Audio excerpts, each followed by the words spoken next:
Go Nitro. We have an axe to grind, and it's time to take aim in the literal sense with professional axe thrower Danny Ritz.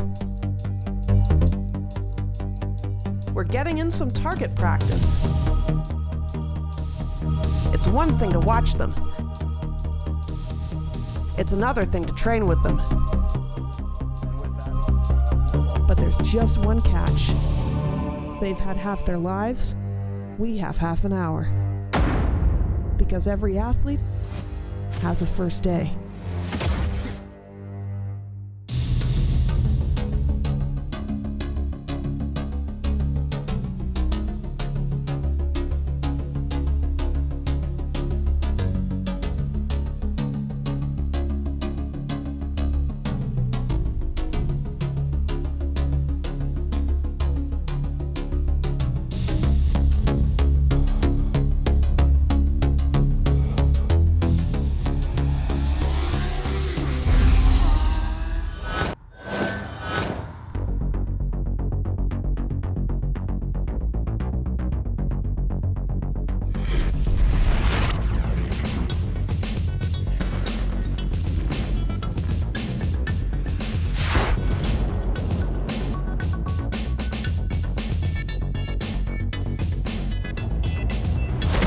Here's the place. Here's the legend. Here I am. And my new teacher. I was a goalie for 15 years. But we've never done this before. Experience? Zilch.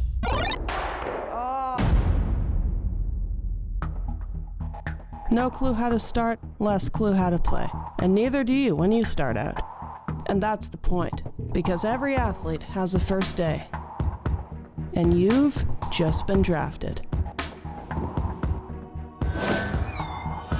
It is widely believed that the art of axe throwing dates back as far as prehistoric times.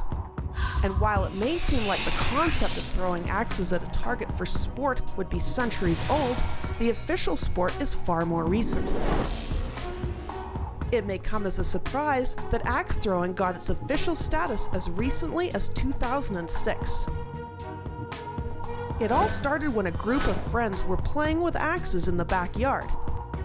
It was one of the safer ways to pass the time in the city of Toronto.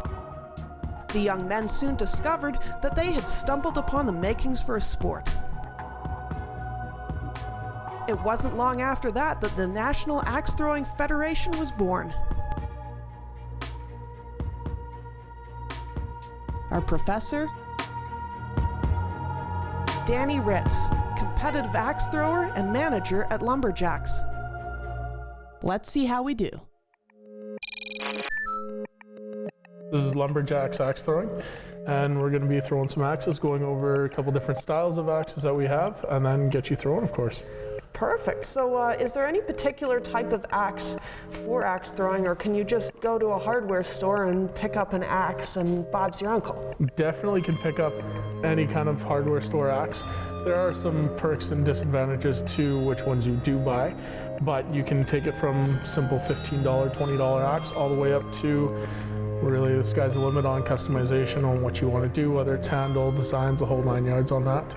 So it's like any sports equipment where if you want to get the Corvette of axes, you can find the Corvette of axes. Exactly, yeah. But the funny thing about axe throwing is your Corvette will be different than my Corvette because throwing styles are completely different with how that axe head's going to react to your throw versus my throw, so we could throw the same axe and have very different results. All right. Yeah, it would sort of be like if I tried to use the same bat as Mark McGuire. Exactly. You probably wouldn't get the same results, but you can always hope. So you have quite the collection of axes here, I see. Can you take me down the line here and show me what the difference is between all these? So we've got kind of a random smorgasbord of axes, I guess, starting with our little one, which these ones are designed for our younger throwers. So we've had as young as 3.5 years old throw before.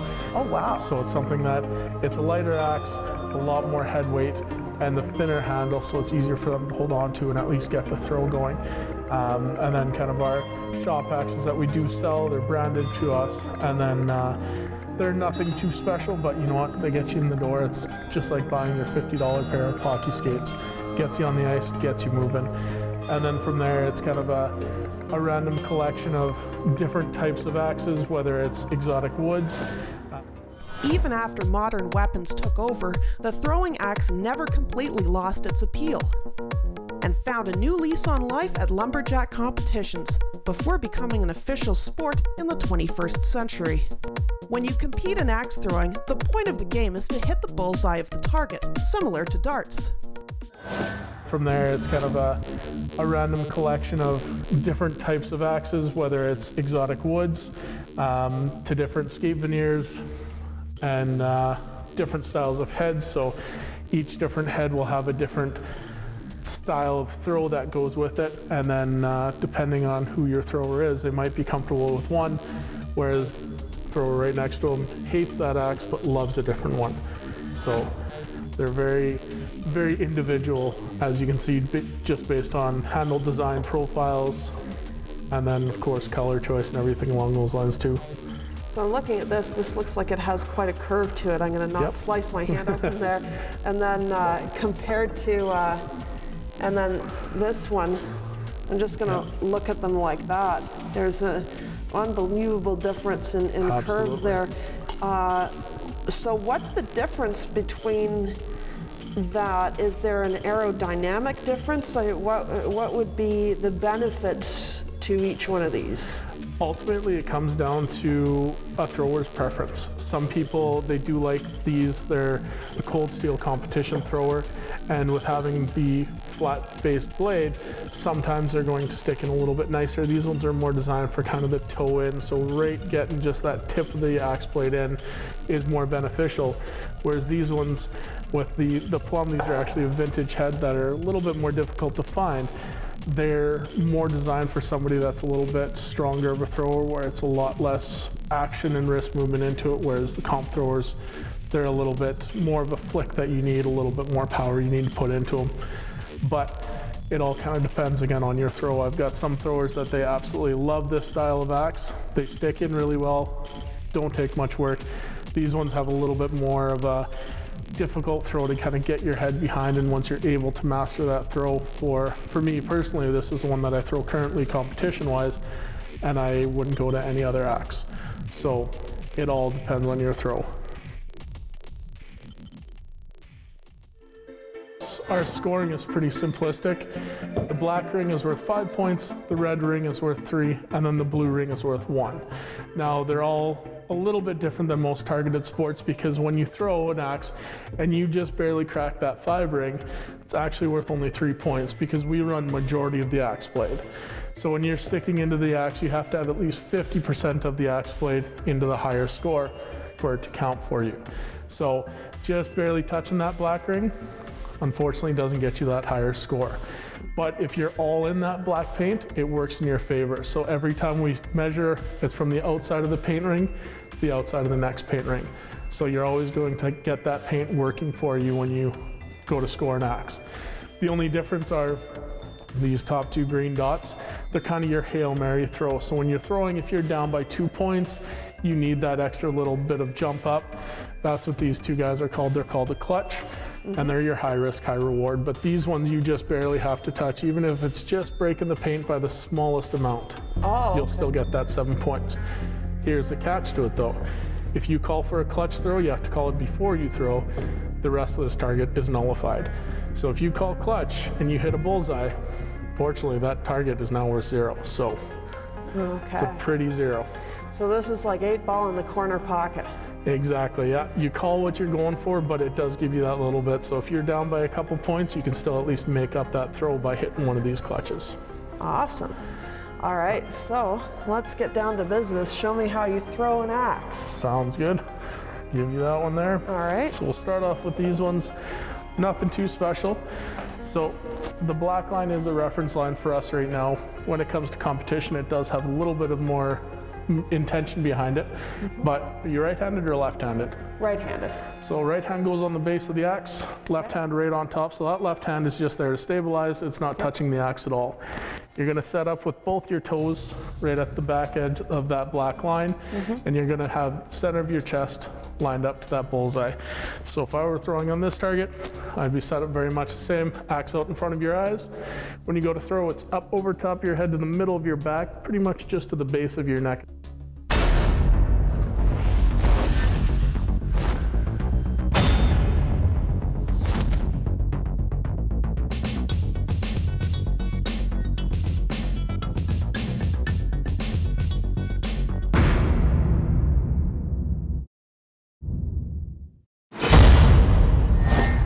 It all comes down to not so much reinventing your throw, but picking it apart. If something's not working, why isn't it working?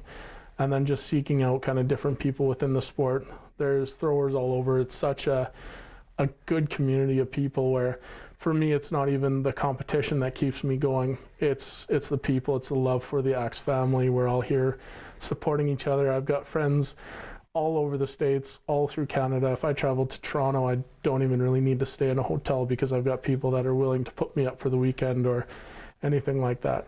So it's absolutely fantastic, just the love of the sport. And with that, you've got people that are more than willing to coach you. So if you have an issue, reach out to most anybody and they'll be able to look at your throw and at least give you suggestions on where to try. So there's a culture behind it then? Oh, there's 100% a culture, community, whatever you want to call it. Most of us will just break it down. Step forward, plant your non-dominant foot. As soon as that foot plants, hands come back for die height, let go of the axe, and follow through down to your hips. Okay. Nice and simple. But a couple of key things to remember: when you're holding the axe, you want it back into that thumb pocket. So you don't want it resting on your fingers. You want to have it back against that thumb. So we're actually gonna pivot it just a little bit and then grab it the same way you would steering wheel. Okay. Hand over top, toes to the black line. Okay. And then you're gonna bring your elbows in just a touch and we're gonna bring that axe up. There you go. Like that? So tighten your elbows up to your head. Okay. Step forward with the left foot, plant that foot, and then throw the axe. There it is. Not perfect, but we got it in the wood and that's half the battle. Awesome. Not quite the same flair, especially with those comp throwers that you were throwing out in Yorkton. They've got quite the flair on top, so you'll get a lot of those where they stick in straight out from the wood. But well, I'm gonna try this one more time. so you want to keep everything nice and tight so that when you throw, it's a straight through rotation. As soon as your arms are flared, people tend more to push the axe. So think of an old school catapult. That's the motion you want, where everything rotates right on your shoulders. Okay, so step it's funny, forward. I used a catapult in an analogy for lacrosse, and now I'm using it here too. So There it's you go. interesting, the crossover. Oh, So I'm allowed to have that foot over the black line there? Yep, so that step just gives you a little bit of momentum and it also cuts down your distance on your throw. Okay, so I'm gonna try to keep my eye on the target this time. It's a good How's place to that have lined it. up? Yep. Ah, Not bad at all. well, it hit the right area, but it didn't stay Yep. in. What makes it rotate perfectly so that it stays in? Is that the force of the throw or the speed or? All of it kind of jumbled into one, so there's no real definitive, if you do this, it will stick an axe, because there's some throws that I see where I have no idea how they work, but they work. So if it's not broke, don't fix it. But a lot of it comes down to your momentum, speed, rotation out of your hands, getting that physicality of carrying momentum to the axe head in a circular motion rather than a horizontal motion. So if you were to sit there with your arms straight out and push the axe, well, now you've got all the momentum.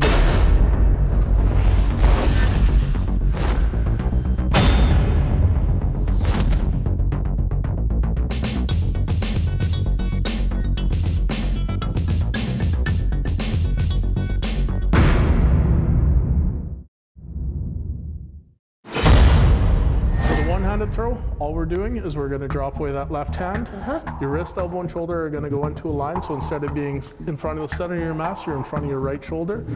And then we're going to take that right shoulder and put it in front of the bullseye. So instead of setting up centered, just like driving a car, you're a little bit off to the left. Okay. When you go to throw, everything comes straight back. Same 90 degree on the elbow. Elbow in as tight as you can. If you can, point that elbow right to the bullseye. And then the same step, plant, throw, and come down on that right hand side. But make sure with this one, don't flick your wrist because you're adding momentum to the axe that we don't need to.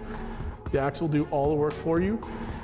And we want to try to bring that elbow up as high as we can. Same kind of catapult mentality. Drive that elbow down. That's where you're going to get that momentum from. Alrighty. So toes to the black line. Okay. Step forward. And then it's going to be like that. Yeah, but you're a little too far to the left. So you want that right shoulder kind of lined up with the bullseye. Center of your chest should be in line with that board seam. So you're not moving a ton to the left. Okay. I'm just gonna tweak that a little bit and bring that elbow in. There you go. Yeah, and if you can, bring it higher too. Like that. Yep. Because that way when you throw, all the momentum comes straight down. Okay. Think of trying to elbow somebody right in the ribs behind you. I can think of a few people. There you go. There's always somebody that comes to your mind. I think he's gonna have to cut that out. All right. All right, I'm gonna give it a go. So don't overthink it. Just have fun with it. Step forward, plant the foot. You know, I think I was a little bit. So that one you kind of rushed. I didn't put much force into it. I think I was thinking too much. You were thinking a lot, so you're trying to do everything all at once. It's not a rush. So when you throw, it can be something that you step and then the hand goes through. It's just nice and smooth. Smoother form, not thinking as much. When you think too much, you're gonna start to lock up and get really rigid. Axe throwing is all about relaxing and having a nice fluid motion. So bring that elbow up a little bit and we're gonna bring this hand up just, so that's pretty much where you want that axe to sit. Alrighty. Plant the foot and then drive that elbow all the way down to the point that you can tap your right hand pocket with your hand.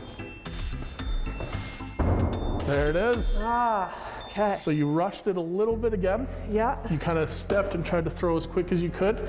That step, all it's doing is, again, cutting down distance, but gaining you a little bit of forward momentum. Oh, okay. So it's not a rush. It's not something that you have to step and then throw as quick as you can. You can have it where you step and have a nice, easy motion on it. I'm gonna try one more time. Well, I'll try more than one more time if I have. Absolutely. I'm gonna try until I get it right. Yeah. But and just make sure that step is as if you're walking, so you don't need a pitcher stride. Just easy plant the foot, and then the arm comes out, let go right around your eye height. okay, and I think, have I got the right angle there? You're looking good. Alrighty. Remember, just keep that elbow in as tight as you can. There you go. Not bad, but where was your hand when you finished throwing? I think it was sort of up in the air. Yeah. You're straight at the target. You want it down at your hip. Because if you're straight at the target, you just let go right here rather than getting all that momentum that you can from letting go and continuing down. There you go. I need to bring my arm down. I need to think about that actually, but And not that was the flip side. think about it, but not think about it. If you stop your arm, you've got a tendency to flick. Oh, okay. So you don't want to flick the wrist. When you get into competition, that's when you can get a little bit of a wrist flick to gain some momentum. But basic throw, we want to eliminate as many variables as possible. It's kind of like putting you into a go-kart. You've got stop and go, and that's it. We're not adding in a clutch, we're not adding shifting, we're just stop and go. So no wrist flick means a lot more consistent of a throw. And then for my follow through, after I let go, I want my arm to come down? Yes. So Okay. think of a whole motion where you give somebody a high five and then you get them on the down low. Same motion. So you don't want to stop at all in this motion from front of your shoulder down. I gotta force myself to do that because I'm so used to tennis where you stay. All right. Axe throwing is so different from anything else that there are a lot of bad habits in axe throwing that you get from playing any other ball sport. Oh, crap. I played years of baseball. I've tried to fight them all. Trust me, I know all about that overcome. Oh, It wasn't too bad at all. Right on the bullseye too. Yeah. Now, because you went through that one, you kind of came through, snapped, and then dropped your hand down. Yeah. You need to get that a little bit more of a smooth motion. It'll help eliminate that wrist flick. Okay, so. That wrist flick is going to be the killer for you. So. All right, there. There you go.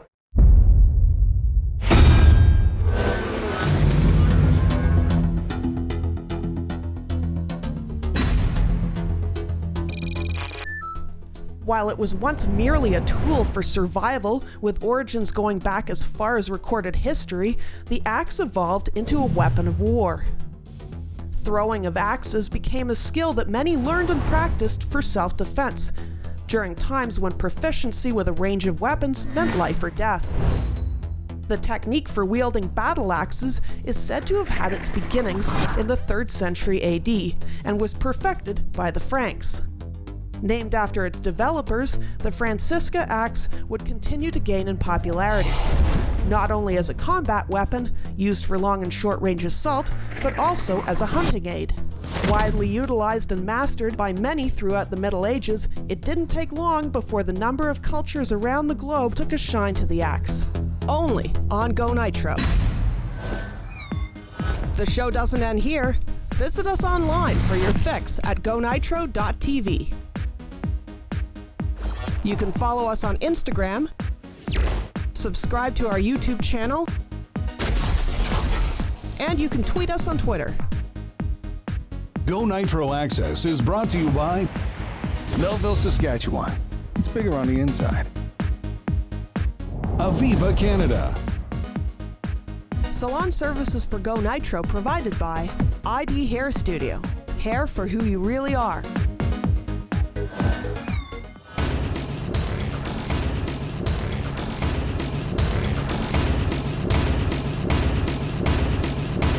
Don't fit in. Stand out with black chrome.